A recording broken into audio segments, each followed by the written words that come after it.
All right, hosers, welcome back to another video. And in my feed, I came across quite an interesting topic that I thought I might want to share with you guys because I think you might be interested in it.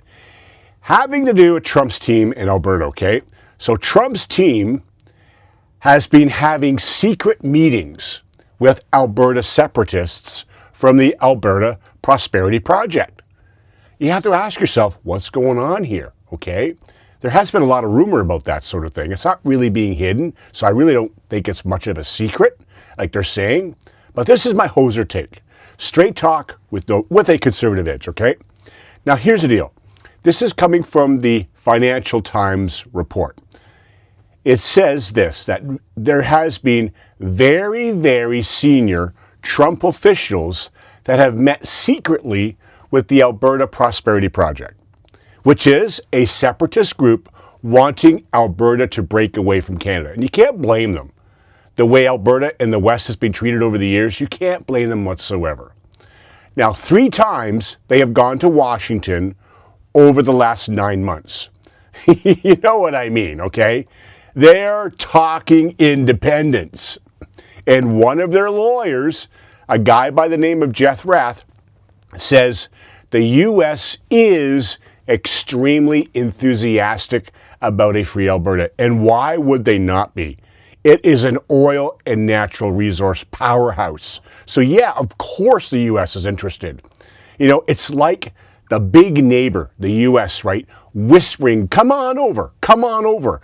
The grass is so much greener over here, while the family's arguing inside. That's the rest of Canada. Now, the group wants another meeting in February of this year. And get this, they want to ask for a $500 billion, half a trillion credit facility to prop up Alberta if and only if a referendum passes.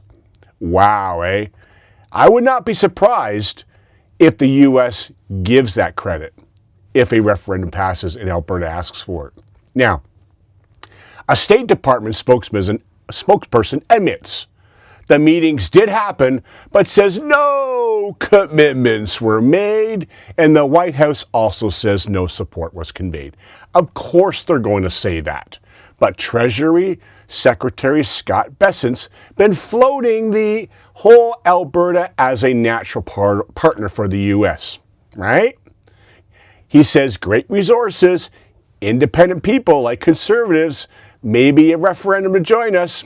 Yeah, it's like the neighbors not just looking over the fence, but the neighbor is handing out moving boxes, right? Man, my gosh. Anyways, now, this comes right after, of course, Carney's Davos speech calling out the hegemons like Trump. Trump hitting back with Canada lives because of us, and the whole China deal mess, right? Alberta's now got Legault, or whatever his name, Legault, gone. PQ is now rising. And now the U.S. officials are whispering in separatist ears. It's like the family's fighting. And the neighbor, that's the U.S. Guess what? They're stirring the pot. That's what they're doing. Now, here's my real hoser take on this.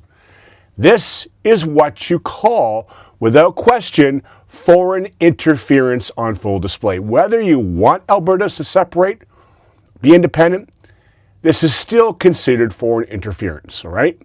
Trump team meetings with Alberta separatists to push breakup talks while liberals scramble with minority math and China deals. Yeah, things are not looking great at the moment. Now, Carney talks that order thing, right? The world order thing and middle powers, but his weakness has let MAGA, the U.S., meddle in our provinces, specifically Alberta. Now, Polyev conservatives, they stand more strong on these sorts of things, right? They call out these kinds of threats. They demand real Canada First policies that protect our sovereignty, unity, and jobs, and stand firm against this foreign bullying without apology. That would be what you would call leadership, at least in my opinion, putting Canada first, not letting the neighbor stir the pot, which is what they're doing right now, right? Liberals, man. Liberals are like a guy who leaves the back door open. That's right, open, while the family, which is Canada, is still fighting. Then acts all surprised when the neighbor, the U.S., just walks right in. Polyev, conservatives, well, they will be the ones ready to lock that door and kick them out, not let them in the first place. Anyways, you look up on my board here. I wrote down, what did I write down? Oh yeah, I wrote down secret meetings. Secret meetings, right? This is all about the Trump team talking to Alberta separatists. And why wouldn't the U.S. want Alberta? Heck, they're going to be getting Greenland. They did that stuff in Venezuela now.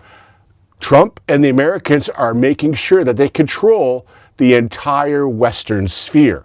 That's what they want to do. Canada is right there, right? So why not take Alberta if they can? So here's my real hoser view on that. The Liberals, man, 10 plus years, all they show is weakness. They show this foreign meddling stuff, and yet, what do they do? What has Carney been doing? Anyways, in the end, Trump team's secret meetings with Alberta separatists exposed the Liberals. It shows that MAGA is meddling in Canadian affairs here. Canada needs conservative real strength. We need to have Canada put first, defend our sovereignty, common sense leadership. The leadership in Canada has got to figure out a way they can negotiate with Trump. Love him or hate him, you have to negotiate with the Americans. You have to get some sort of deal here because most of our product goes there. No matter what Carney Liberals are telling you, we have to negotiate and get some sort of trade with the U.S. And Kuzma is probably going to be gone this year. We'll have to see what happens there. Anyways, there you have it. Now, what way is Alberta going to go? Who knows? It's going to be one heck of an interesting year, that's for sure. And that's my briefing.